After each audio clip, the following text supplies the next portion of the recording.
এতদিন আমরা ভুয়ো ডাক্তার, ভুয়ো শিক্ষককেও ধরা পড়তে দেখেছি, এমনকি ভুয়ো পুলিশও গ্রেপ্তার হয়েছে। এবার পূর্ব মেদিনীপুরের কাঁথি মহকুমা আদালতে ধরা পড়লো ভুয়ো আদালত কর্মী। তিনি দীর্ঘদিন ধরে রীতিমতো আইনজীবীদের পোশাক পরে কাঁথি মহকুমা আদালতে কাজ করছিলেন। কি কাজ করতেন এই ভুয়ো আদালত কর্মী? তিনি আদালতের ম্যাজিস্ট্রেটের শিল, স্বাক্ষর ও সরকারি অশোক স্তম্ভের শিল জাল করে দিনের পর দিন এফিডেভিট বানাতেন বলেও অভিযোগ। এদিন কাঁথি মহকুমা আদালতের আইনজীবীরা তাকে ধরে পুলিশের হাতে তুলে দেন। কাঁথি থানার পুলিশ সেই ভুয়ো আদালত কর্মীকে গ্রেপ্তার করেছে। পুলিশ সূত্রে জানা যায়, ধৃত যুবকের নাম ননী গোপাল শীট।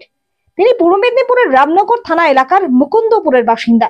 তিনি কাঁথি মহকুমা আদালতের মেন বিল্ডিং এর আইনজীবীদের অব্যবহৃত রেস্ট রুমে দিনের পর দিন গোপনে এসব বেআইনি এফিডেভিট বানাতে বলে অভিযোগ। বহু মানুষকে এইভাবে ম্যাজিস্ট্রেটের শিল, স্বাক্ষর জাল করে হাজার হাজার টাকার বিনিময়ে প্রতারণা করেছেন বলে অভিযোগ।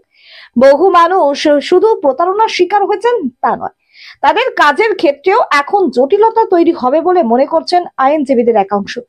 এমনকি তিনি ভুয়ো আইনজীবী কিনা সে নিয়েও উঠছে প্রশ্ন।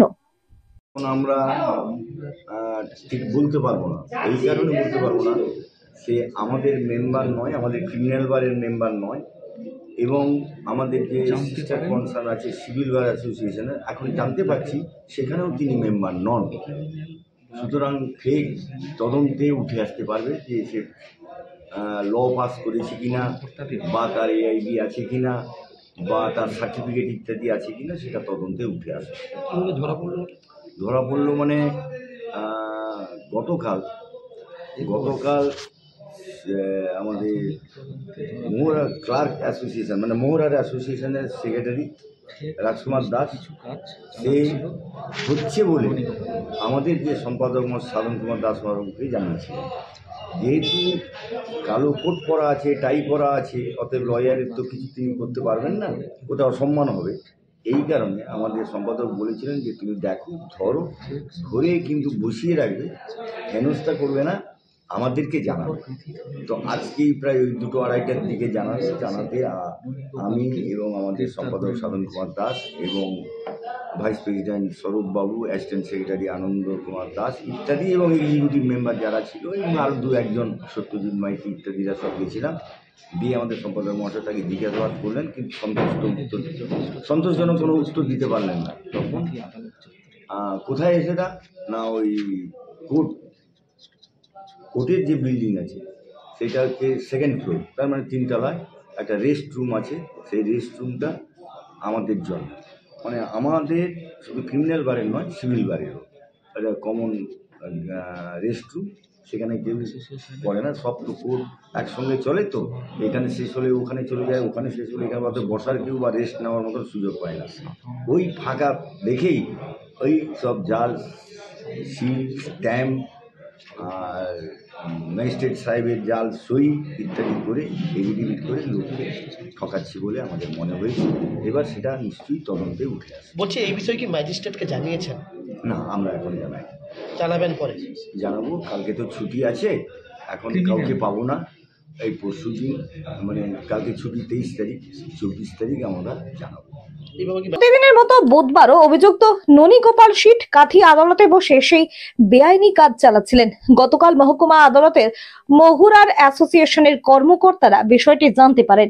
অভিযুক্ত যুবককে ধরে কাঁথির ক্রিমিনাল বার অ্যাসোসিয়েশনের কর্মকর্তাদের হাতে তুলে দেন মহুরীরা। এরপর প্রাথমিক তদন্তে ধরা পড়ে ফেক সমস্ত কিছু কাজ চালাচ্ছিলেন ননী গোপাল। এরপর কাঁথি থানার পুলিশকে খবর দেওয়া হয়। ক্রিমিনাল বার অ্যাসোসিয়েশনের পক্ষ থেকে লিখিত অভিযোগ জানানো হয় পুলিশকে।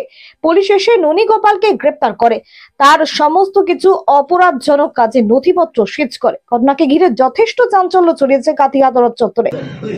এখন দেখুন, ভুয়ো লয়ার কিনা সেটা আমরা কনফার্ম নই। এখন আমরা ক্রিমিনাল বার অ্যাসোসিয়েশনের মেম্বারও নয়, আমাদের যে সিস্টার কনসার্ন রয়েছে সিভিল বার অ্যাসোসিয়েশন, আমি যতটুকু জেনেছি ওখানকারও মেম্বার নয়।